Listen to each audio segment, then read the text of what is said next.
کو سبسکرائب کریں۔ آپ کو پتہ ہے کہ بار بار ایک ہی بات مشرکین کی طرف سے عذاب کب آئے گا۔ اللہ تعالیٰ نے بتایا کہ ہم نے ان کو دنیا میں قحط میں ڈالا، اس وقت بھی یہ لوگ اللہ کی طرف متوجہ نہیں ہوئے، پھر جب ہم ان سے عذاب دور کرتے ہیں تو اور اترانے لگتے ہیں اور بار بار یہ عذاب کی باتیں کرتے ہیں۔ تو اللہ نے اس آخری رکوع میں عذاب کی، جو جہنم کا عذاب دیا جائے گا نا، اس کی ہولناکیاں بیان کی ہیں اور بتایا کہ اب تو یہ عذاب مانگ رہے ہیں، لیکن جب یہ عذاب اپنی آنکھوں سے دیکھیں گے نا تو یہ اللہ سے مہلت مانگیں گے، اور جن لوگوں کا آج یہ مذاق اڑا رہے ہیں اہل ایمان کا، کل ان کو اس مذاق پہ حسرت اور افسوس ہوگا۔ اور پھر اس میں اللہ نے اپنے نبی صلی اللہ علیہ وسلم کو فرمایا اور نبی کے ذریعے جو ایمان والے لوگ ہیں ان کو بتایا کہ عذاب ایسی چیز نہیں ہے جو اللہ سے مانگی جائے، بلکہ عذاب ایسی چیز ہے جس سے پناہ مانگی جائے اللہ تعالیٰ سے، اللہ تعالیٰ کی پناہ میں آنے کی کوشش کی جائے، نہ یہ کہ اس کو آپ مانگیں عذاب۔ تو اسی مضمون سے یہ رکوع شروع ہو رہا ہے۔ اللہ تعالیٰ نے فرمایا قل اے نبی، رب آپ کہہ دیجئے، ربی اما ترینی ما یعدون، اے اللہ اگر تو دکھا بھی دے مجھے وہ عذاب جس کا ان کافروں سے وعدہ کیا جا رہا ہے، تو ربی فلا تجعلنی فی القوم الظالمین، اے میرے رب تو مجھے ظالموں میں شمار نہ کرنا، یعنی ہمیں اس عذاب سے بچا لینا۔ تو یہ بتایا جا رہا ہے کہ ایمان والوں کی تو یہ سوچ ہوتی ہے، وہ عذاب مانگتے نہیں ہیں اور اللہ سے ساتھ ساتھ یہ دعا بھی مانگ رہے ہوتے ہیں کہ اللہ کافر لوگ جس عذاب کا مطالبہ کر رہے ہیں تو وہ عذاب دکھا ہی نہیں، لیکن اگر تو نے دکھانا بھی ہے تو ہمیں ان لوگوں میں شامل نہ کرنا، ہمیں اس عذاب سے بچا لینا۔ تو پیغمبر صلی اللہ علیہ وسلم کو اس دعا کی تلقین کی جا رہی ہے، تو ظاہر ہے پیغمبر کے ذریعے پوری امت کو دعا کی تلقین کی جا رہی ہے، اور اس میں یہ میسج بھی دیا جا رہا ہے اہل کفر کو کہ جو ایمان والے لوگ ہیں، جو اچھے لوگ ہیں، ان کا یہ انداز ہوتا ہے کہ وہ اللہ کے عذاب سے پناہ کی دعائیں مانگتے ہیں۔ آگے اللہ تعالیٰ فرماتے ہیں وَإِنَّا عَلَىٰ أَن نُّرِيَكَ مَا نَعِدُهُمْ لَقَادِرُونَ، ہو سکتا ہے کسی کافر کو تعجب ہو کہ لو بھائی ہم تو عذاب مانگ رہے ہیں، عذاب تو آ نہیں رہا، الٹا یہ مسلمان اس عذاب سے پناہ مانگ رہے ہیں، یعنی جس عذاب نے آنا ہی نہیں ہے تو یہ لوگ اس عذاب سے پناہ مانگ رہے ہیں۔ تو اللہ نے ان کو بھی دھمکی دی کہ دیکھو ہم جو تمہیں حکم دے رہے ہیں نا اہل ایمان کو کہ عذاب سے پناہ مانگو، تو خوب سمجھ لو کہ اے نبی جس عذاب کا ہم وعدہ کر رہے ہیں وہ عذاب ہم دنیا میں آپ کو دکھانے پر قدرت رکھتے ہیں، ہم چاہیں تو دنیا میں وہ عذاب دکھا دیں ہم ان کو، تو اس لیے پناہ مانگنے کی چیز ہے عذاب۔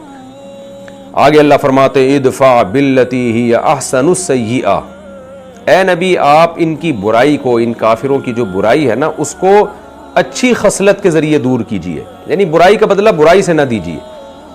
اصل میں یہ صورت مکہ میں ہے نا، مکہ میں مسلمان بہت کمزور تھے اور کافروں کے اوٹ پٹانگ قسم کے اعتراضات سے بہت زیادہ واسطہ پڑ رہا تھا۔ بعض دفعہ کافر ایسے الٹے اعتراضات کرتے کہ کسی مسلمان کا دل کرتا کہ وہ اس کا جو ہے نا وہ اس سے انتقام لے۔ ہم کہتے ہیں نا کہ بعض دفعہ کوئی آدمی ایسی بحث کر رہا ہوتا ہے، اوٹ پٹانگ باتیں کر رہا ہوتا ہے، مضحکہ خیز باتیں کر رہا ہوتا ہے، دل چاہتا ہے کہ اس کا منہ توڑ دیا جائے۔ تو اللہ تعالیٰ اہل اسلام کو کہہ رہے ہیں، نبی صلی اللہ علیہ وسلم کو اور نبی کے ذریعے تمام صحابہ کو اللہ فرما رہے ہیں کہ دیکھیں آپ نے ان کی بد کلامی، بد تہذیبی کا جواب بد تہذیبی سے نہیں دینا، بلکہ برائی کو آپ نے دور کرنا ہے احسن طریقے سے، جس کی تفسیر میں کہا گیا کہ نرم لہجے سے، کیونکہ مسلمانوں کے پاس نہ طاقت ہے نہ قوت ہے۔ اگر ابھی مسلمانوں نے لڑنا شروع کر دیا اور انتقام لینا شروع کر دیا تو پہلے ہی ظلم کی چکی میں پس رہے ہیں اور پسنا شروع ہو جائیں گے، کیونکہ طاقتور یہ لوگ ہیں۔ تو ایک مطلب تو اس آیت کا یہ بیان کیا گیا، دوسرا یہ بیان کیا گیا ہے کہ شریعت کے لیے تو آپ انتقام لے سکتے ہیں، اپنے نفس کے لیے انتقام نہ لیں۔ تو دونوں کا حاصل ایک ہی ہوگا، کیونکہ شریعت آپ کو انتقام سے روک رہی ہے، انتقام لیا تو نقصان ہوگا آپ کو، اسلام دھستا چلا جائے گا۔ تو پھر ایسے موقع پہ انتقام لینا در حقیقت اپنے نفس ہی کے لیے انتقام لینا ہوتا ہے۔ تو اللہ نے منع کر دیا کہ آپ ان سے انتقام نہ لیں، اور اس میں ہمارے لیے بھی سبق ہے کہ اسلام ہمیں ہمیشہ گراؤنڈ ریئلٹی کو سامنے رکھ کے چلنے کا حکم دیتا ہے۔ تو اس دور میں اللہ نے یہ نبی سے یہ نہیں کہا کہ آپ تلوار اٹھائیں اور ان کا قلع کما کر دیں اور ایک دم نظام کو الٹ دیں، پلٹ دیں، تبدیل کر دیں، نہ بھائی، گراؤنڈ ریئلٹی یہ ہے کہ مسلمانوں کو ریتوں پہ لٹایا جا رہا ہے، بلال حبشی کے رضی اللہ عنہ کے سینے پہ بڑے بڑے پتھر رکھے جا رہے ہیں، وہ اپنا اس ظلم سے نہیں بچ سکتے، اور مسلمانوں کو کہا جائے کہ کافر لوگ اگر تمہارے ساتھ زیادتی کریں تو تم بھی انتقام لو، تو یقیناً اس سے ظلم اور زیادہ بڑھ جاتا۔ تو جیسے بنی اسرائیل کو حکم دیا تھا موسیٰ علیہ السلام نے کہ جب بنی اسرائیل نے کہا نا یا موسیٰ اوذینا من قبل ان تأتینا ومن بعد ما جئتنا، اے موسیٰ تیرے آنے سے پہلے بھی ہم مصیبت میں تھے، تیرے آنے کے بعد بھی ہم عذاب میں ہی ہیں، فرعون نے تو اور عذاب اور ظلم بڑھا دیا ہے۔ تو موسیٰ علیہ السلام نے کیا کہا تھا کہ یا قوم استعینوا باللہ واصبروا، اے میری قوم اللہ سے مدد مانگو اور صبر کرو بس. ان الارض للہ یورثھا من یشاء من عبادہ، یہ زمین کا مالک اللہ ہے، جس کو چاہتا ہے وارث بناتا ہے. تو ہم نے صبر کرنا ہے. تو اسلام کا یہی حکم ہے کہ جہاں آپ کے پاس قوت اور طاقت نہیں ہے، آپ کو یہ اگر خیال ہے کہ میں لڑا یا میں نے انتقام لیا تو اور زیادہ مسائل کھڑے ہو جائیں گے، تو وہاں صبر کا حکم ہے. جیسے نبی صلی اللہ علیہ وسلم نے صبر کیا، اس کی برکت سے اللہ نے مدینہ میں آپ صلی اللہ علیہ وسلم اور صحابہ کے لیے ماحول سازگار کر دیا، اور وہاں لوگ دھڑا دھڑ اسلام میں داخل ہونا شروع ہو گئے، اور وہاں مسلمانوں کو طاقت اور قوت ملنا شروع ہو گئی.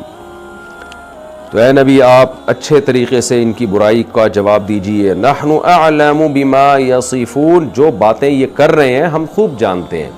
کیا مطلب؟ ہمیں بھی پتہ ہے یہ کیسے طنز کرتے ہیں، کیسے مضحکہ خیز باتیں کرتے ہیں، کیسے آپ کا مذاق اڑاتے ہیں. تو ہم غافل نہیں ہیں ان چیزوں سے، اس کے باوجود ہم آپ کو صبر کا حکم دے رہے ہیں. تو یہ سوچ کے صبر کیا کریں کہ ہمارا رب ان تمام باتوں کو دیکھ رہا ہے. کیونکہ جب انسان کو پتہ ہوتا ہے نا کہ جب انسان جس کے لیے قربانی دے رہا ہو وہ قربانی دینے والے کو ہی نہ پتہ ہو تو اور زیادہ غم بڑھتا ہے. تو اللہ کہتے ہیں میرے لیے صبر کر رہے ہو، میں سب چیزیں دیکھ رہا ہوں. وقل ربی اعوذ بک من ہمزات الشیاطین، بے صبری پر ہمیشہ شیطان مجبور کرتا ہے، غصہ دلاتا ہے اور کہتا ہے ہم کب تک صبر کریں گے. تو شیطان دل میں وسوسے ڈالتا ہے کہ بھئی یہ تو ایک درجے کی غیرت کے خلاف ہے کہ ہم انتقام ہی نہ لیں، ہم کوئی کمزور ہیں، ہم نے کیا ہاتھوں میں چوڑیاں پہنی ہوئی ہیں، وہ جو مرضی کرتا چلا جائے، ہم چپ بیٹھے رہیں. تو شیطان کیا کرتا ہے؟ آپ کے جذبات کو ورغلاتا ہے اور ایسے موقع پہ آپ سے وہ کام کرا دیتا ہے جو رزلٹ اور اینڈ کے لحاظ سے آپ کے نقصان میں ہوتا ہے. تو اس لیے اللہ نے فوراً یہاں نبی کو حکم دیا، اور ظاہر نبی کے ذریعے ہمیں حکم دیا جا رہا ہے کہ جب ہم آپ کو صبر کا حکم دے رہے ہیں تو آپ شیطان کے وسوسوں سے اللہ کی پناہ میں آئیں. آپ یہ دعا بھی مانگا کریں، اے میرے رب میں تیری پناہ میں آتا ہوں من ہمزات الشیاطین، شیطان کے وسوسوں سے، کیونکہ شیطان ہمیں بے صبرہ بناتا ہے. وَأَعُوذُ بِكَ رَبِّ أَن يَحْضُرُونَ، اے اللہ شیطان کے وسوسے تو دور کی بات، بلکہ میں تیری پناہ مانگتا ہوں اس بات سے کہ شیطان میرے سامنے شیاطین حاضر بھی ہوں. یعنی جب آئے گا تو پھر وسوسے ڈالے گا نا. تو اللہ شیطانوں کو ہم سے دور رکھ تاکہ ہم صبر کر سکیں. تو اس آیت سے ہمیں یہ بات بھی پتہ چلی کہ جو ہم غصے میں بوکھلا جاتے ہیں اور بہت ایسے کام کر لیتے ہیں جس سے ہمیں اینڈ میں نقصان ہوتا ہے، تو یہ شیطان کے وسوسے ہوتے ہیں. اور آپ دیکھیے کہ دین کے لیے بھی غصہ کرنے کی ایسے موقع پہ اجازت نہیں ہے جس کے سائیڈ ایفیکٹ زیادہ ہوں. صحابہ کا انتقام اپنی ذات کے لیے نہیں تھا، دین کے لیے تھا. تو وہاں بھی اللہ کہہ رہے جہاں صبر کرنا ہے نا، تو وہاں شیطان کے وسوسوں سے پناہ مانگنی ہے. وجہ کیا ہے کہ شیطان دین کا لیبل لگا کے تم سے وہ کام کروائے گا جو تمہارے لیے نقصان دہ ہوگا. اور آج بھی یہ ہو رہا ہے. بہت سے مواقع ایسے ہیں جہاں دیندار لوگوں کو صبر کرنا چاہیے، مگر وہ کہتے ہیں یہ غیرت کے خلاف ہے صبر کرنا، ہم تو بولیں گے، ہم تو آواز اٹھائیں گے، ہم تو یہ کر دیں گے، ہم تو یوں کر دیں گے. تو شیطان ان کو یہ پٹیاں پڑھاتا ہے کہ تم دین کے لیے کر رہے ہو، تم عشق خدا کے عشق میں، رسول کے عشق میں یہ کام کر رہے ہو. تو وہ لیبل اچھا لگا دے گا، حالانکہ وہ ایسا کام ہو رہا ہوتا ہے جس کا رزلٹ اینڈ مسلمانوں کے لیے نقصان دہ ہوتا ہے. تو اس سے پتہ چلا کہ دینی حمیت اور دینی غیرت بھی شرعی حدود کے اندر ہوگی تو فائدہ ہوگا، ورنہ دینی حمیت اور غیرت بعض دفعہ لیبل دینی حمیت اور غیرت کا ہوتا ہے، لیکن اس غیرت کے پیچھے اصل میں شیطان ہوتا ہے جو غیرت کے نام پہ آپ سے الٹے کام کرا رہا ہوتا ہے. آگے اللہ تعالیٰ فرماتے ہیں حتیٰ اذا جاء احدہم الموت، رہا یہ مسئلہ کہ اللہ ٹھیک ہے ہم کافروں کی الٹی باتوں پہ صبر بھی کریں گے، اور پھر ہم یہ لوگ جو اسلام دشمن عناصر ہیں ہم ان کے طنز اور ان کے استہزاء کو برداشت بھی کریں گے، تو ان کا کیا ہوگا؟ تو اللہ نے بتایا، مسلمانوں کو تسلی دی کہ آج ان کو مذاق اڑانے دو، جب ان کی موت کا وقت ہوگا نا تو ان کی حالت کیا ہوتی ہے جو خدا کا نافرمان اور خدا کا باغی ہے. تو اللہ نے فرمایا حتیٰ، یہاں تک کہ مطلب یہ کہ یہ سیٹ اپ اسی طرح چلتا رہے گا، یہ کافر لوگ اسی طرح مذاق اڑاتے رہیں گے اور اسلام کو فالو نہیں کریں گے. لیکن ہوتا کیا ہے؟ حتیٰ، یہاں تک کہ اذا جاء احدہم الموت، جب ان میں سے کسی ایک کے پاس موت آتی ہے. اذا کے بعد جب ماضی آئے نا تو یہ فیوچر ہی کے معنی میں ہوتا ہے کہ یعنی اس کا مطلب ہوتا ہے جب ایسا ہو. تو اذا جاء احدہم الموت، جب ان میں سے کسی ایک کے پاس موت آتی ہے، قال، تو یہ کافر کیا کہتا ہے؟ رب ارجعون، اے میرے رب مجھے واپس لوٹا دے. دیکھیں موت کی ایک کنڈیشن ایسی ہوتی ہے جس میں مرنے والا پورے طور پر اس دنیا کی طرف متوجہ ہوتا ہے، لیکن ایک کنڈیشن ایسی ہوتی ہے جس میں وہ دنیا اور آخرت کے بیچ میں ہوتا ہے، برزخ اور اس دنیا کے بیچ میں. اس کی مثال ایسے ہے جیسے ہم جب سوتے ہیں تو ہماری 3 حالتیں ہوتی ہیں. ایک ہم جب سونے کے لیے لیٹے ہوتے ہیں, ہمیں پتہ ہوتا ہے تھوڑی دیر میں ہم سو جائیں گے, لیکن مکمل دماغ بیدار ہوتا ہے اور اسی دنیا سے ہمارا کنیکشن ہوتا ہے. ایک کنڈیشن وہ ہوتی ہے ہم گہری نیند میں چلے جاتے ہیں, اس وقت ہمارا اس دنیا سے کنیکشن بالکل ختم ہو جاتا ہے, خواب کی چیزیں ہم دیکھ رہے ہوتے ہیں. لیکن ایک بین النوم والیقظہ بیچ کی حالت ہوتی ہے جس میں انسان آدھا جاگ رہا ہوتا ہے اور آدھا سو رہا ہوتا ہے. وہ تھوڑا تھوڑا اس دنیا کو بھی دیکھ رہا ہوتا ہے, تھوڑا تھوڑا خواب کی دنیا میں بھی ہوتا ہے. تو خوب سمجھ لیں, قرآن و سنت سے یہ بات ثابت ہے کہ جب کوئی شخص مر رہا ہوتا ہے نا تو اس کی بھی یہی 3 کنڈیشنیں ہوتی ہیں. تو ایک بیچ کی کنڈیشن ایسی ہوتی ہے جس میں وہ برزخ کی چیزیں دیکھنا شروع کر دیتا ہے, لیکن دنیا میں بھی اس کو تھوڑا سا اس کا کنیکشن ہوتا ہے. تو جب وہ مرنے لگا ہوتا ہے, بالکل اس کی روح نکل رہی ہوتی ہے, تو اس کو پھر آخرت کی ہولناکیاں, فرشتے اور وہ تمام وعدے جو اللہ نے کیے وہ نظر آنا شروع ہو جاتے ہیں. یہ وہ وقت ہے جس کے بارے میں قرآن میں اور احادیث میں آتا ہے کہ اس وقت توبہ قبول نہیں ہوتی, اس سے پہلے توبہ قبول ہو جاتی ہے. یہ وہ وقت ہے جب توبہ قبول نہیں ہوتی, اور اللہ نے یہ اپنے اوپر لکھ دیا ہے کہ اس وقت کافر کا ایمان مقبول نہیں ہوگا اور گناہگار کی توبہ مقبول نہیں ہوگی. تو یہ وہ کنڈیشن ہے جس کو قرآن بیان کر رہا ہے. حتیٰ اذا جاء احدہم الموت, اللہ فرماتے ہیں یہاں تک کہ ان میں جب کسی کے پاس موت آتی ہے اور وہ برزخ کی چیزیں دیکھنا شروع کر دیتا ہے, اس کو یقین آ جاتا ہے کہ وہ فرشتے آ رہے ہیں میری روح کو قبض کرنے کے لیے اور عذاب کے فرشتے آ رہے ہیں, تو کیا کہتا ہے, رب ارجعون, اے میرے رب تو مجھے واپس لوٹا دے. لعلی, شاید کہ میں, شاید سے مراد ہے یعنی یقیناً. یہ ہم جب کسی سے کہہ رہے ہوتے ہیں نا, کوئی وعدہ کر رہے ہوتے ہیں, تو بعض دفعہ یقینی چیز کو بھی شاید سے تعبیر کیا جاتا ہے, تاکہ میں اعمل صالحا, میں نیک عمل کروں, فیما ترکت, اس زندگی میں جو چھوڑ کر آیا ہوں. اے اللہ تو مجھے ایک مہلت دے دے, میں اب دوبارہ نیک زندگی گزاروں گا. کلا, ہرگز ایسا نہیں ہوگا. یعنی اللہ تعالیٰ کیا فرماتے ہیں, ہرگز ایسا نہیں ہو سکتا, اب تجھے دوبارہ زندگی نہیں مل سکتی. انہا کلمتن, یہ ایک کلمہ ہے, ہوا قائلہا, جس کا یہ کافر کہنے والا ہے. کیا مطلب؟ اصل میں اللہ اس کو کمپیئر کر رہے ہیں توبہ سے. آپ جتنے بھی بڑے گناہگار ہو, آپ نے ساری زندگی کفر میں گزاری, جب تک موت نہیں آئی ہے, آپ اگر اللہ سے یہ کہہ دیں کہ اللہ تو مجھے مہلت دے دے, میرے سارے گناہوں کو معاف کر دے, تاکہ اب تک جو میری زندگی گزری ہے نا میں اس کی اصلاح کر لوں اور میں دوبارہ وہ برائی نہ کروں, تو آپ موت سے پہلے جب یہ جملہ کہتے ہیں نا, اللہ کی نظر میں اس جملے کی بڑی ویلیو ہے. قرآن و سنت سے پتہ چلتا ہے بہت ویٹ ہے اس جملے کا. تو اللہ کی نظر میں اس جملے کا بہت وزن ہے. حدیث میں آتا ہے نا, اللہ تعالیٰ فرماتے ہیں یا عبادی لو بلغت ذنوبک عنان السماء ثم استغفرونی, یا عبادی لو بلغت ذنوبکم عنان السماء ثم استغفرونی لغفرت لکم ولا ابالی. اے میرے بندو, اگر تمہارے گناہ زمین اور آسمان کا خلا پل کر لے اور پھر تم مجھ سے توبہ کرو, میں معاف کر دوں گا اور میں کسی کی پرواہ نہیں کروں گا. نبی صلی اللہ علیہ وسلم نے فرمایا 2 قطرے جہنم کی آگ کو بجھا دیتے ہیں, ایک شہید کا قطرہ زمین پہ, خون کا قطرہ زمین پہ گرنے سے پہلے, اور ایک گناہگار کی توبہ سے, گناہگار جو ہے جو توبہ کر رہا ہو اس کی آنکھوں سے نکلا ہوا قطرہ, اللہ کے خوف سے آنکھوں سے نکلا ہوا قطرہ. تو ایک توبہ کا جو لفظ ہے نا, جو آپ زبان سے نکالتے ہیں کہ اللہ جو کچھ ہو چکا معاف کر دے, آئندہ نہیں کروں گا, یہ اتنا وزنی جملہ ہے اللہ کی نظر میں کہ یہ آپ کے ساری زندگی کے گناہوں کی دیواروں کو ڈھا دیتا ہے. یہ تو اللہ اس توبہ والے جملے سے کمپیئر کر رہے ہیں اس کافر کی توبہ یا اس گناہگار کی توبہ جو موت کے وقت ہوگی. اس میں اللہ فرماتے ہیں کلا, اب اس جملے کی کوئی ویلیو نہیں ہے. انہا کلمتن, اس کی بس اتنی ویلیو ہے کہ یہ ایک کلمہ ہے, ایک جملہ ہے, ایک سینٹنس ہے. کلمہ سے مراد جو اصطلاح میں جس کو کلمہ کہتے ہیں وہ نہیں, عربی کی گرامر کی اصطلاح میں تو کلمہ ورڈ کو کہتے ہیں, یہاں کلمہ سے مراد کلام. یہ محض ایک کلام ہے, ایک سینٹنس ہے, ہوا قائلہا, جو اس کافر کی زبان سے نکلا ہے. اس سے زیادہ میری نظر میں اس کی کوئی ویلیو نہیں ہے, حالانکہ نکلا کتنے اخلاص کے ساتھ ہے. وہ دل کی گہرائیوں سے کہہ رہے کہ میں واقعی سچی توبہ کروں گا. اللہ کہتے ہیں اس کی کوئی ویلیو نہیں ہے. وَمِن وَرَائِهِمْ بَرْزَخٌ, اور اب اس کے بعد ایک پردہ ہے, یعنی اللہ نے اس حیات کو جو موت اور آخرت کی زندگی کے بیچ والی حیات کو پردے سے تعبیر کیا, کیونکہ یہ ایسا پردہ ہے جس میں نہ آپ ادھر جا سکتے ہیں نہ آپ آخرت کی زندگی کی طرف جا سکتے ہیں, یعنی ریورس نہیں ہے. اس لیے اس کو پردے سے تعبیر کیا کہ اب اس میں واپس نہیں لوٹ سکتے آپ, آڑ کھڑی کر دی ہم نے موت اور اس دنیاوی زندگی کے درمیان. دیکھیں یہاں برزخ، ایک تو برزخ زندگی ہے نا جس کو اصطلاح میں قبر کی زندگی کو برزخ کہا جاتا ہے، یہاں برزخ سے مراد ہے آڑ، یعنی ایک ایسی آڑ ہے کہ جو ہم نے آخرت کی زندگی اور اس دنیا کی زندگی کے درمیان قائم کر دی ہے۔ وَمِن وَرَائِهِمْ، اور ان کے درمیان ایک برزخ ہے یعنی آڑ ہے، إِلَى يَوْمِ يُبْعَثُونَ، اس دن تک جس دن یہ لوگ اٹھائے جائیں گے، یعنی اب اس کو زندگی اسی دن میں ملے گی، اس سے پہلے اب تجھے میں دوبارہ یہ زندگی نہیں دے سکتا جو میں نے تجھے دنیا میں دی ہوئی ہے، اب تو لوٹ کر نہیں آ سکتا۔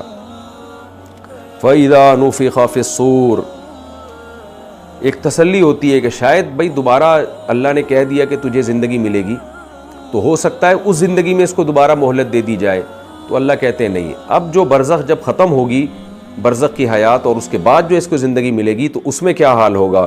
فَإِذَا نُفِخَ فِي الصُّورِ، پس جب سور میں پھونکا جائے گا، فَلَا أَنْسَابَ بَيْنَهُمْ، کوئی آپس میں نسب نہیں ہوگا، یعنی ایسا نسب جو ایک دوسرے کے کام آ سکے، کیونکہ وہ نسب جو کام ہی نہ آ سکے اس کا ہونا نہ ہونا برابر ہے۔ وَلَا يَتَسَاءَلُونَ، اور نہ یہ لوگ ایک دوسرے سے سوال کریں گے، کوئی ایک دوسرے سے خیریت پوچھنا، کہ مدد کرنا باب تفاعل ہے نا، تو کوئی ایک دوسرے کے کام بھی نہیں آئے گا۔ فَمَنْ ثَقُلَتْ مَوَازِينُهُ، پس کامیابی اور ناکامی کا ایک ہی معیار ہوگا، وہ کیا ہے کہ جس کا ترازو بھاری ہو گیا، فَأُولَٰئِكَ هُمُ الْمُفْلِحُونَ، یہی لوگ ہیں پورے کامیاب، نیکیوں کا پلڑا جھک گیا۔ وَمَنْ خَفَّتْ مَوَازِينُهُ، اور جن کا نیکیوں کا پلڑا ہلکا ہو گیا، برائیوں کا پلڑا جھک گیا۔ اس سے بھی پتہ چلتا ہے کہ بھائی کچھ نہ کچھ نیکیاں تو ہر شخص کے اعمال میں ہوتی ہیں، اس لیے اللہ نے یہ نہیں کہا کہ جو نیکی لے کے ہی نہیں آیا تو وہ جہنم میں جائے گا، نہ نہ نہ، کچھ اچھے کام تو ہر برے آدمی نے بھی کیے ہوئے ہوتے ہیں۔ اللہ فرما رہے ہیں کہ جس کی برائی کا پلڑا جھک گیا، نیکیاں ہلکی پڑ گئیں اس کی، فَأُولَٰئِكَ الَّذِينَ خَسِرُوا أَنفُسَهُمْ، یہ وہ لوگ ہیں جنہوں نے اپنی جان کو ہلاک کر دیا، اپنی جان کی طرف سے خسارے میں پڑ گئے۔ وہ خسارہ کیا ہے؟ فی جہنم خالدون، ہمیشہ اس جہنم میں پڑے رہیں گے۔ یہ تلفح وجوہہم النار، آگ ان کے چہروں کو جھلسائے گی، وہم فیہا کالحون، اور وہ اس میں بگڑے ہوئے چہروں کے ساتھ ہوں گے۔ جب ایسا شدید عذاب ہوگا، ان کو جہنم کی آگ میں ڈالا جائے گا اور آگ ان کے چہروں کو جلائے گی، تو اللہ پھر ان سے کہے گا الم تکن آیاتی تتلا علیکم، کیا میری آیات تم پر تلاوت نہیں کی جاتی تھی؟ میری آیتیں کیا تم تک قرآن یا تورات اور انجیل نہیں پہنچی تھی جس نے تمہیں اس جہنم کی آگ سے ڈرایا ہو؟ فکنتم بہا تکذبون، پھر تم اس کا انکار کر دیا کرتے تھے، یعنی کہ ایسا نہیں تھا کہ میری آیات تم تک پہنچی اور تم نے ان کا انکار کر دیا۔ قالوا، تو وہ کافر جواب میں کیا کہیں گے؟ ربنا، اے ہمارے رب، غلبت علینا شقوتنا، ہماری بدبختی ہم پر غالب آ گئی تھی، یعنی ہمارے پاس کوئی عذر نہیں ہے۔ بدبختی غالب آ گئی کا کیا مطلب ہے؟ دیکھیں، جب ہم کسی کو بتا رہے ہوتے ہیں نا اس راستے پہ مت جاؤ، یہاں ڈاکو ہیں، یہاں تمہیں لوٹ لیں گے، اور اس کی ظاہری چمک دھمک کو مت دیکھو، بیسیوں لوگوں نے آپ کو سمجھایا، لیکن اور آپ کے لیے اس راستے پہ چلنا کوئی مجبوری بھی نہیں تھا، لیکن آپ نے اس کی بات ہی نہیں سنی اور ویلیو ہی نہیں دی۔ بعض لوگ ہوتے ہیں آپ ان کو کچھ بھی سمجھائیں وہ سنتے ہی نہیں ہیں، وہ لاؤبالی قسم کے لوگ ہوتے ہیں، وہ ویلیو نہیں دیتے کسی کی بات کو۔ آپ پھر بھی اس ٹریک پہ چل پڑے، ڈاکوؤں نے پکڑ لیا آپ کو، ڈاکوؤں نے لوٹ لیا، کسی کو مار دیا، کسی کو معذور کر دیا، تو جو بچے ہوئے لوگ ہوں گے ان سے اگر کوئی پوچھے گا کہ کیا تمہیں بتایا نہیں تھا کسی نے کہ اس گلی میں مت جانا، یہاں ڈاکو لوٹ لیتے ہیں، تو جواب میں کیا کہے گا؟ یہی کہے گا یار میری بدبختی، میری بدقسمتی تھی، مجھے تو 20 لوگوں نے سمجھائے لیکن میری عقل ماری گئی تھی، میری مت ماری گئی تھی، میں نے ان کو ویلیو ہی نہیں دی، حالانکہ مجھے ضرورت ہی نہیں تھی اس راستے پہ جانے کی۔ بالکل یہی اسٹائل قیامت کے دن کافر کا ہوگا، وہ کہے گا ہم نے ویلیو ہی نہیں دی۔ موسیٰ کلیم اللہ نے کیا کہا، ابراہیم خلیل اللہ نے کیا کہا، یہ دنیا میں اتنے سارے آسمانی مذاہب جو پیغمبروں کو ماننے والے تھے، یہ قرآن کو اللہ نے کتنی عزت دی ہے، کتنے لوگ حرم میں 5-5 10-10 لاکھ لوگ امام کے پیچھے ہاتھ باندھ کے قرآن سن رہے ہوتے ہیں، کچھ تو لکھا ہوگا نا اس کتاب میں، تو غور تو کر لیں کہیں واقعی اللہ کا کلام تو نہیں ہے۔ کیوں پوری دنیا میں ایک ہی قرآن پڑھا جاتا ہے؟ کیوں 1400 سال سے ایک ہی قرآن ہے جو ایسی حفاظت ہوئی ہے؟ تو کیا یہ اس کی علامت نہیں کہ یہ اللہ کا کلام ہے؟ تو کافر کہے گا یہ ساری چیزیں ہمارے سامنے تھیں، ہم نے ہر موضوع کو اہمیت دی ہے، لیکن ہم نے اس کو اہمیت ہی نہیں دی، ویلیو ہی نہیں دی کہ کہیں واقعی اللہ کا کلام تو نہیں ہے اور کہیں اس میں جو باتیں لکھی ہوئی گئی سچ تو نہیں ہے۔ تو یہ ویلیو نہ دینا اس کی علامت ہے کہ ہماری بدبختی ہم پہ غالب آ گئی تھی، ہم نے جانا ہی جہنم میں تھا۔ تو یہ وہی انداز ہوگا جو دنیا میں ایک انداز ہوتا ہے کسی شخص کا کہ کہ جب آپ اس کو 20 دفعہ سمجھاتے ہیں کہ یہ مت کرنا یہ مت کرنا، پھر بھی وہ کر لیتا ہے اور بعد میں اس کو نقصان ہوتا ہے، تو وہ کیا کہتا ہے کہ یار میری بدبختی تھی، مجھے تو 20 لوگ سمجھا چکے تھے۔ یہی انداز کافر کا ہوگا جب جہنم کی آگ اس کے چہرے کو جھلائے گی تو اللہ کہیں گے کہ کیا تمہیں کسی نے بتایا نہیں تھا، پھر بھی تم انکار کرتے تھے؟ تو وہ جواب میں کہیں گے ربنا غلبت علینا شقوتنا، اے اللہ ہماری بدبختی ہم پر غالب آ گئی، وکنا قوما ضالین، اور ہم واقعی بڑے گمراہ لوگ تھے، ربنا اخرجنا منہا، جو موت کے وقت ان کے الفاظ تھے وہ اس جہنم میں بھی دہرائیں گے، اے ہمارے رب تو ہمیں اس جہنم سے نکال دے، فإن عدنا، اگر ہم دوبارہ ان برائیوں کی طرف لوٹے، فإنا ظالمون، تو واقعی ہم بڑے ظالم ہوں گے، ایک دفعہ تو ہمیں مہلت دے دے۔ قال، اللہ جواب میں کیا کہیں گے، اخسئوا فیہا، ذلیل ہو کر پڑے رہو اس میں، ولا تکلمون، اور مجھ سے کلام بھی مت کرو۔ کوئی ترس نہیں آئے گا اللہ کو ان جہنمیوں پر۔ اللہ اپنے اصول اور ضابطوں کا بہت پکا ہے، اس نے لاکھوں پیغمبر بھیجے، آسمانی کتابیں بھیجیں اور ہر طرح سے حجت کو تمام کر دیا۔ اس کے بعد اللہ کہتا ہے مجھے ترس نہیں آئے گا۔ آپ دیکھیں نا، ہر موضوع کو اہمیت دی جاتی ہے، جب دین کی بات کی جاتی ہے، نصیحت کی جاتی ہے، تو ہم اس کو ویلیو ہی نہیں دیتے، یہ بھول جاتے ہیں کہ ہم خود بنے تھوڑی ہیں، ہمیں کسی نے بنایا ہے، کوئی ہمیں کھلا پلا رہا ہے، اس کی نعمتوں سے تو صبح و شام لطف اندوز ہوتے ہیں، اس کی سننے کے لیے کوئی بھی تیار نہیں ہے آج۔ میں تو افسوس کرتا ہوں، ہمارے ملک میں پہلے ہمارے سیاسی لیڈر جو ہے نا کچھ اسلام کی بات کر لیا کرتے تھے کہ اسلام کے نام پہ ہم نے یہ ملک لیا ہے تو میں اسلام نافذ کروں گا، اس بیس پہ ان کو ووٹ مل جاتا تھا۔ اب تو مذہبی جماعتوں نے بھی اسلام کا نام لینا چھوڑ دیا ہے، ان کو پتہ ہے کہ سائنسی ترقی کی اور ایجوکیشن کی اور ملکی معیشت کی بات کرو گے، صحت کی بات کرو گے تو ووٹ ملے گا، اسلام کی بات کرو گے تو ووٹ ہی نہیں ملے گا آپ کو۔ تو اسلام اور اللہ اور اس کے رسول اور اس کی کتابیں ہماری نظر میں بہت ہی یعنی دوسرے درجے کی چیزیں بن چکی ہیں یہ۔ تو یہی ہے، اللہ کہے گا تم نے ویلیو نہیں دی، تو وہ جواب میں کہیں گے اللہ تو ہمیں بھیج دے، ہم نے اگر دوبارہ یہ سب کچھ کیا تو ہم واقعی بڑے ظالم ہیں۔ اللہ کہے گا ذلیل ہو کر پڑے رہو، مجھ سے کلام مت کرو، انہ کان فریق من عبادی، بے شک دنیا میں میرے بندوں میں ایک جماعت ایسی بھی تھی، یقولون، جنہوں نے میری باتوں پر عمل کیا، وہ مجھ سے دعائیں مانگا کرتے تھے، ربنا آمنا، اے ہمارے رب ہم ایمان لے کر آئے، فاغفر لنا ورحمنا، تو ہمارے گناہوں کو معاف کر دے، توبہ کی انہوں نے سچے دل سے، اور یہ دعا کرتے تھے اللہ ہم پہ رحم کر، یعنی ان کی نظر میں اس چیز کی بڑی ویلیو تھی کہ ہماری مغفرت بھی ہو جائے اور ہم پہ رحم بھی ہو جائے، وانت خیر الراحمین، اور ہمیں رحمت کے واسطے بھی دیتے تھے کہ اللہ تو سب سے بہتر رحم کرنے والا ہے۔ تو جب وہ یہ دعائیں مانگتے تھے اور ان کے یہ جذبات تھے تو تم کیا کرتے تھے، فاتخذتموہم سخریا، تم نے ان کو مذاق ٹھہرا لیا تھا۔ جیسے آج بھی ہے، کوئی شخص دین پہ چلنے کی کوشش کر رہا ہے، لوگ کیا کہتے ہیں، دنیا چاند پہ پہنچ رہی ہے، دنیا یہ کر رہی ہے، دنیا وہ کر رہی ہے، اور یہ دیکھو یہ اسلام کی اور مذہب کی باتیں کرتے ہیں۔ کچھ دن پہلے میں نے دیکھا نا، مولانا طارق جمیل صاحب کا کسی نے مذاق اڑایا، چند سائنسدانوں کے بیچ میں ان کی تصویر لگائی اور کہا وہ دیکھو وہ سائنٹسٹ کیا کیا کر رہے ہیں اور یہ حوروں کے فضائل بیان کر رہے ہیں، یعنی یہ شو کیا کہ یہ قوم کے بیکار ترین لوگ ہیں معاذ اللہ۔ تو عنقریب آپ کو انشاءاللہ قیامت کے دن پتہ چل جائے گا کہ کون بیکار تھا اور کون کارآمد تھا۔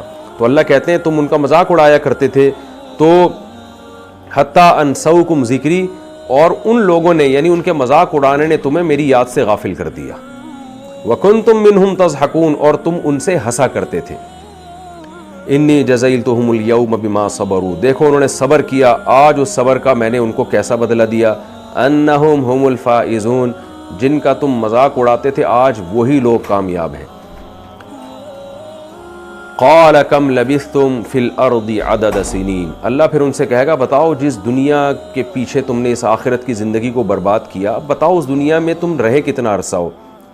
قالوا لبثنا یوما او بعض یوم فاسأل العادین، اے اللہ شمار کرنے والوں سے پوچھ لے، ہم تو ایک دن یا آدھا دن رہے، یعنی قرآن یہ بیان کر رہا ہے کہ یہ 50 60 70 سال کی زندگی ان کو آخرت کے مقابلے میں ایک دن یا آدھا دن لگے گی۔ قال ان لبثتم الا قلیلا، اللہ کہے گا واقعی تم دنیا میں بہت تھوڑے رہے ہو، لو انکم کنتم تعلمون، کاش تم یہ باتیں پہلے جان لیتے تو اس دنیا سے اتنا دل نہ لگاتے جتنا تم نے اس دنیا کو تم نے ویلیو دی ہے۔ افحسبتم انما خلقناکم عبثا، اللہ کہیں گے اب بتاؤ تم جو پیغمبروں کی دعوت پر تم نے لبیک نہیں کہا تو کیا تم نے یہ سمجھ رکھا تھا کہ ہم نے تم کو بیکار پیدا کیا ہے، کھاؤ پیو موج مستیاں کرو اور مر جاؤ؟ تو پوری کائنات تمہارے لیے، تمہیں کسی کام کے لیے نہیں بنایا تھا۔ یہ ایک ایسا سوال ہے نا، سائنسدانوں سے بھی کیا جا سکتا ہے، کافروں سے بھی کیا جا سکتا ہے، اور ہر طبقے سے اس سوال کا کسی کے پاس جواب نہیں ہے. وہ تمام لوگ جو مذہب کو نہیں مانتے, کسی کے پاس جواب نہیں ہے. اللہ کہیں گے کیا تم نے یہ گمان کر رکھا تھا ہم نے تم کو بیکار پیدا کیا ہے, بس ویسے ہی کھاؤ پیو مرو اور ختم. وَأَنَّكُمْ إِلَيْنَا لَا تُرْجَعُونَ, اور تم نے ہماری طرف لوٹ کے نہیں آنا. کیا تمہارا یہ گمان تھا؟ یعنی تم اس جنت جہنم کا انکار کر کے آئے اور یہ سمجھ بیٹھے کہ کچھ بھی نہیں ہے, مر کے مٹی ہو کے ختم ہو جائیں گے. فَتَعَالَ اللَّهُ الْمَلِكُ الْحَقُّ, بس اللہ وہ ذات بلند ہے جو بادشاہ ہے برحق, یعنی وہ اس عیب سے پاک ہے کہ انسان جیسی ذہین مخلوق کو صرف موت دینے کے لیے پیدا کر دے, وہ ایویں ہی پیدا کر دے پوری کائنات اور اس کے پیچھے کوئی مقصد ہی نہ ہو. اللہ نے تو بتا دیا مقصد ہے آزمائش. تو کافر کہتا ہے نہیں ہم آزمائش کے لیے پیدا نہیں ہوئے, تو پھر کس کام کے لیے پیدا ہوئے؟ تو ایک ہی جواب رہتا ہے کھانے پینے اور موج مستیوں کے لیے. تو اللہ کہتے ہیں اللہ اس عیب سے پاک ہے, لا الہ الا ہو, وہ برحق خدا ہے اور وہی ہے. اللہ نے مشرکین پر بھی آخر میں رد کر دیا کہ وہی برحق معبود ہے, رب العرش الکریم, اور عزت والے رب کا عرش کا مالک ہے. اور آخر میں اللہ توحید پر اس مضمون کو ختم کر رہے ہیں, کیونکہ مشرکین تو خدا کے منکر نہیں تھے, وہ مشرک تھے. پھر آخر میں اللہ نے دھمکی دی, وَمَن يَدْعُ مَعَ اللَّهِ إِلَٰهًا آخر, جو اللہ کے ساتھ کسی اور معبود کو بھی پکارے گا, لا برہان لہ بہ, اس شخص کے پاس اس معبود کے برحق ہونے کی کوئی واضح دلیل نہیں ہے, فَإِنَّمَا حِسَابُهُ عِندَ رَبِّ, تو اس شخص کا حساب اللہ کے پاس ہے, یعنی اللہ حساب لے گا. إِنَّهُ لَا يُفْلِحُ الْكَافِرُونَ, واقعی جو اللہ کی آیات کا انکار کرنے والے لوگ ہیں وہ کامیاب نہیں ہوتے. وَقُلْ رَبِّ اغْفِرْ وَارْحَمْ وَأَنْتَ خَيْرُ الرَّاحِمِينَ, یہ کافر تو مذاق اڑاتے رہیں گے جنت جہنم کا. اللہ اہل ایمان کو نبی کے ذریعے یہ حکم دے رہا ہے کہ آپ یہ دعا مانگا کریں, اے میرے رب میری مغفرت بھی کر دے, ورحم, اور مجھ پر رحم بھی کر, اور تو بہترین رحم کرنے والا ہے. کیونکہ مومن اور کافر میں یہی بنیادی فرق ہے جس پر اللہ نے اس صورت کو ختم کیا. کافر لاؤبالی ہو کے دنیا کی مستیوں میں گم ہو کے زندگی گزارتا ہے, آخرت میں چیخو پکار کرے گا. اور مومن دنیا ہی میں اللہ سے دعا اصل میں ایک جذبے سے تعبیر ہے. جو دعا مانگتا ہے ظاہر ہے سچی دعا میں عمل بھی داخل ہے نا. تو اس لیے اے نبی آپ نے کیا کرنا ہے, اللہ سے دعا مانگنی ہے, اور ظاہر ہے جب دعا مانگنے ہیں تو اسباب بھی اختیار کرنے ہیں کہ اے میرے رب تو میری مغفرت بھی کر دے اور ہم پہ رحم بھی کر, کیونکہ تو سب سے زیادہ رحم کرنے والا ہے. تو اللہ اہل ایمان کو کہہ رہا ہے کہ اس جذبے کے ساتھ تم زندگی گزارو کہ اپنے گناہوں کی معافی کی بھی تم کو فکر ہو اور اللہ کے رحمت کے بھی تم طلبگار رہو.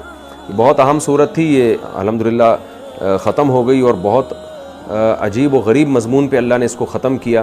ہم سب اللہ سے دعا مانگتے ہیں کہ رب اغفر ورحم وانت خیر الراحمین, اے اللہ ہم سے جو کچھ کوتاہیاں ہوئیں تو معاف کر دے اور ہم پر رحم کر, تو سب سے زیادہ رحم کرنے والا ہے. ہمیں دنیا بھی چاہیے, دنیا کی نعمتیں بھی, لیکن دنیا کی نعمتیں ملیں نہ ملیں ان کی ہماری نظر میں اتنی ویلیو نہیں ہے, لیکن ہم آخرت کے عذاب کو برداشت نہیں کر سکتے. دنیا پرس آدمی کو تو اس سے کوئی غرض نہیں ہے کہ آخرت ملے نہ ملے. اے اللہ ہمیں سب سے پہلے آخرت کی ضرورت ہے, اس کے بعد ہم تجھ سے دنیا کی نعمتوں کے طلبگار ہیں.